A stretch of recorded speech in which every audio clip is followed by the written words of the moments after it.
नमस्कार, दिन भर की खबरों के साथ स्वामी न्यूज में आप सभी का स्वागत है। मैं हूं वरुण त्यागी और आगे बढ़ने से पहले नजर डालते हैं आज की सुर्खियों पर। प्रेजेंटेड बाय रसोई फैमिली रेस्टोरेंट।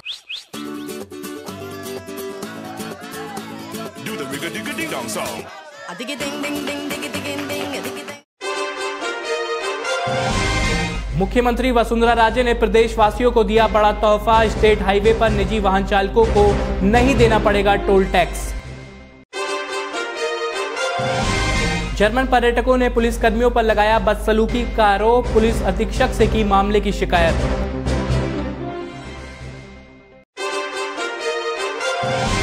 फिल्म अभिनेता इरफान की सलामती के लिए दरगाह पर मांगी गई दुआ। इस वक्त गंभीर बीमारी से जूझ रहे हैं इरफान।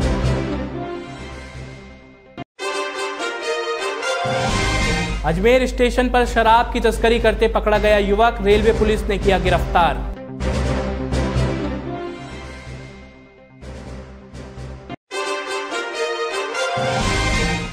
अजमेर पुलिस ने ऑनलाइन ठगी गिरोह का किया पर्दाफाश। आरोपियों को गिरफ्तार कर पूछताछ में जुटी पुलिस।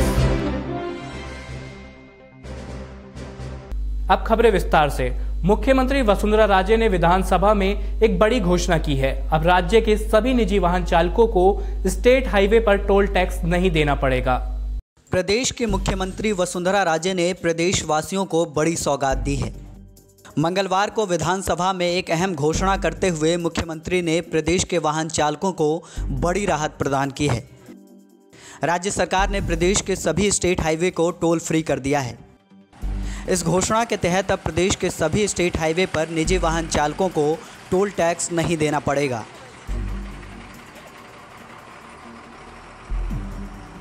ऐसे में प्रदेश के निजी वाहन चालकों में इस घोषणा से खुशी की लहर दौड़ गई है।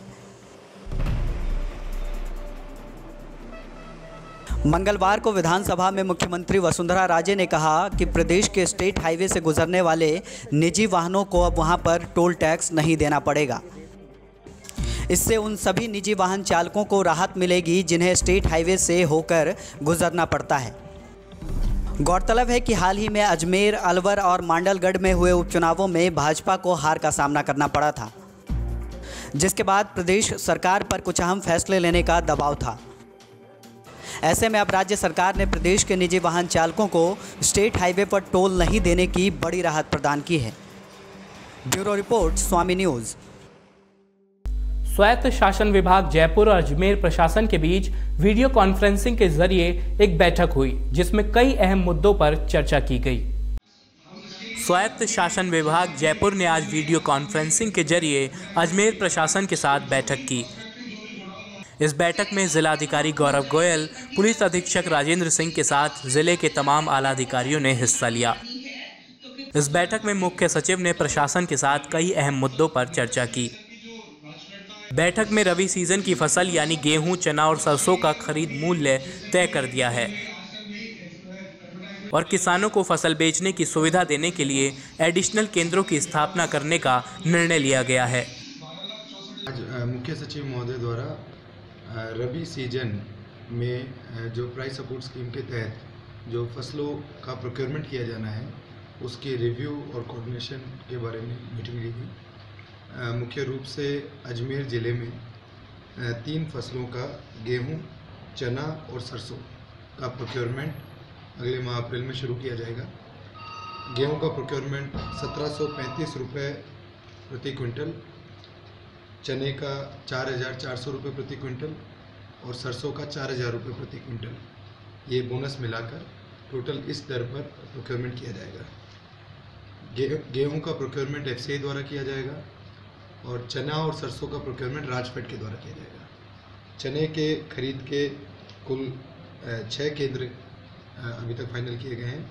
इसमें पिसांगन, किशनगढ़, सरवाड़, नसीराबाद, केकड़ी और विजयनगर। और सरसों के 7 केंद्र हैं, जिनमें पिसांगन, अजमेर, किशनगढ़, सरवाड़, नसीराबाद, केकड़ी और विजयनगर। तो इन 7 केंद्रों पर और 6 केंद्रों पर सरसों और चने की प्रोक्योरमेंट की जाएगी। गेहूं का एफसीआई द्वारा एक केंद्र डिसाइड किया गया है विजयनगर, जो कि पिछली बार भी केवल विजयनगर पे खरीद हुई थी, इस बार भी केवल विजयनगर प्रिस्क्राइब किया गया है। आज की वीसी में क्षेत्र की आवश्यकताओं, इस बार के प्रोडिक्शन और गत वर्ष के अनुभव को देखते हुए ये रिक्वेस्ट किया गया कि एडिशनल सेंटर्स बनाए जाएं ज़िले में, जिससे किसानों को असुविधा ना हो और समय पे उनका माल क्रय किया जा सके। उसके लिए उन्होंने सहमति दे दी है। मुख्य सचिव महोदय ने अनुमति प्रदान कर दी है। वीसी में अभी मीटिंग बुलाई है, जिसमें चर्चा करके जहाँ जहाँ प्रोडक्शन ज़्यादा है उन मंडियों के एडिशनल केंद्र खोलने के प्रस्ताव भी आज भिजवाए गए। बिल्कुल, रजिस्ट्रेशन की प्रक्रिया ऑनलाइन है और ऑनलाइन प्रक्रिया के माध्यम से रजिस्ट्रेशन होगा और उस ऑनलाइन प्रक्रिया के साथ ही रजिस्ट्रेशन के साथ ही किसान को उसकी तारीख और केंद्र का पता चल जाएगा, किस दिन लाके उसको अपनी फसल देनी है। उसके लिए जो डॉक्यूमेंट्स हैं उसमें ख़ास तौर पर जो फसल गिरदावरी की आवश्यकता पड़ती है, उसके लिए सभी तहसीलदारों के माध्यम से पटवारियों को निर्देश दे दिए गए हैं कि वो जैसे ही सभी किसानों को गिरदावरी जो है वो हैसल फ्री मैनर में जारी करेंगे। और कुछ शिकायतें आती हैं कई बार कि गिरदावरी के अंदर अंकों के अंदर कुछ फेरबदल कर लिया जाता है, कुछ होता है, इसलिए ये कहा है कि उसमें जो अंकों का अंकन है वो शब्दों में भी लिखेंगे। अजमेर में रबी की फसल पककर तैयार हो चुकी है और सरकार को फसल बेचने के लिए ऑनलाइन रजिस्ट्रेशन शुरू हो चुके हैं। इस बैठक में किसानों को कई तरह की अन्य सुविधाएं उपलब्ध कराने पर भी चर्चा की गई।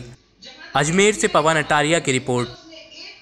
अब बात बॉलीवुड अभिनेता इरफान खान की, जिनकी सलामती के लिए अजमेर शरीफ दरगाह पर दुआएं मांगी जा रही हैं। दरअसल इरफान इस वक्त एक गंभीर बीमारी का मुंबई के एक अस्पताल में इलाज करा रहे हैं, जिसको लेकर उनके प्रशंसक लगातार उनके लिए दुआएं मांग रहे हैं। बॉलीवुड फिल्म अभिनेता इरफान खान के लिए उनके प्रशंसक दुआ मांग रहे हैं। अजमेर शरीफ दरगाह में भी इरफान खान के जल्द स्वस्थ होने की दुआ मांगी गई है। एक्टर इरफान खान के लिए हम आपकी बारगाह के अंदर में दुआ करते हैं, उसको सेहत और तंदुरुस्ती अता फरमाते। मुंबई के एक निजी अस्पताल में इरफान खान किसी गंभीर बीमारी का इलाज करा रहे हैं।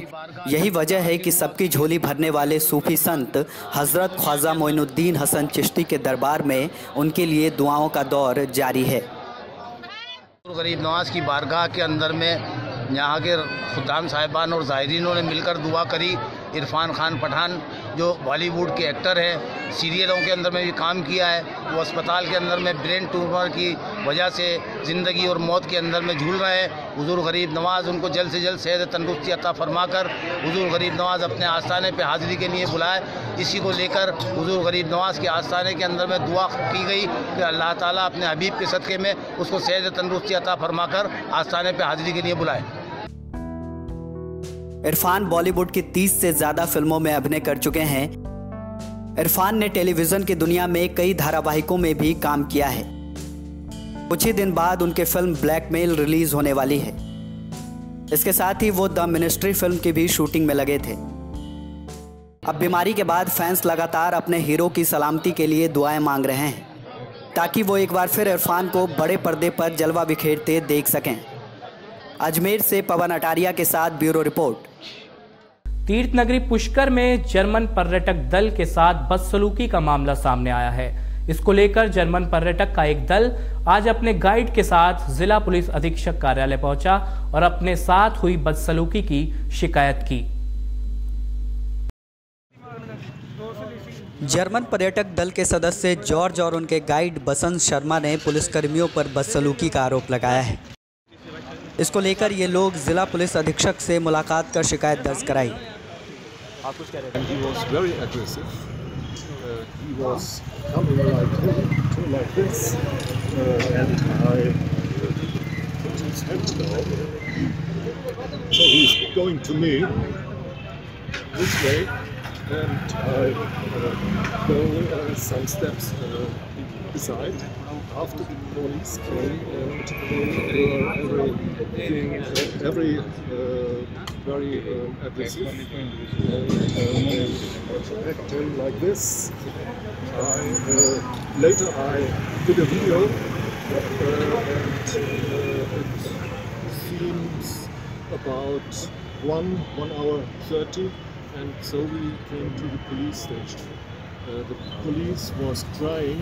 There was an older policeman with a beard, and he was loud and aggressive, and I don't like him.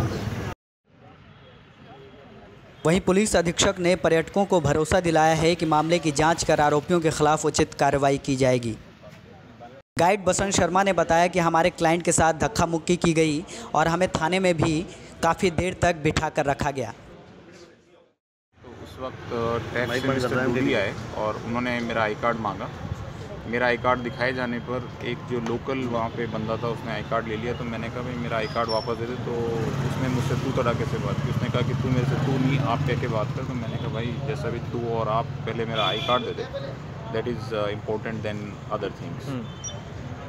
उस वक्त मेरे जो गेस्ट हैं, मेरे जो मेहमान हैं, ये वीडियो बना रहे थे। तो मिस्टर डूडी ने उनसे धक्का मुक्की की। उन्होंने कहा कि इस तरीके से वीडियो बनाना इलीगल है, आप इस तरीके से वीडियो नहीं बना सकते। और मेरी जो गेस्ट हैं उनके साथ धक्का मुक्की की और इससे उनके हाथ पे भी थोड़ी निशान लगे हैं। बाद में वो लोग हमें थाने ले गए और 2 घंटे तक हमें थाने में बिठा के रखा।